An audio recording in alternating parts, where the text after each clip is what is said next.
અમદાવાદનો ખ્યાતિ હોસ્પિટલ કાંડ જેની તપાસમાં ક્રાઇમ બ્રાન્ચે સૌથી મોટા કૌભાંડનો કર્યો પર્દાફાશ। હવે ચોંકાવનારો ખુલાસો એ થયો છે કે બોગસ આયુષ્માન કાર્ડ બનાવી સરકારને લગાવવાતો કરોડોનો ચૂનો। અમદાવાદ ક્રાઇમ બ્રાન્ચે આ મામલે 6 આરોપીઓની ધરપકડ કરી છે।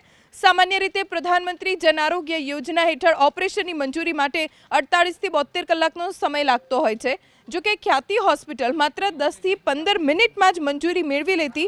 કેવી રીતે ખ્યાતિ હોસ્પિટલ મંજૂરી મેળવતી તેની તપાસમાં ખુલાસો થયો।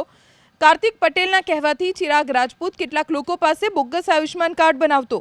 ખ્યાતિ હોસ્પિટલમાં કામ કરતા મેહુલ પટેલની તપાસમાં ખુલ્યું કે નિમેશ ડોડિયા નામનો શખ્સ 1500 રૂપિયામાં ફક્ત 15 મિનિટમાં આયુષ્માન કાર્ડ બનાવી આપતો।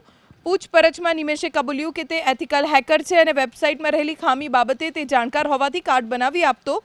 અમદાવાદ ક્રાઇમ બ્રાન્ચના જેસીપી શરદ સિંગલે નિમેશ પાસે ટ્રાયલ કરાવતા તેણે માત્ર 15 મિનિટમાં તેમનું આયુષ્માન કાર્ડ કાઢી આપ્યું। જે કંપની પાસે આયુષ્માન પોર્ટલનો કોન્ટ્રાક્ટ હતો તેનો ગુજરાતનો હેડ નિખિલ પરીખ પણ આ કૌભાંડમાં સામેલ છે।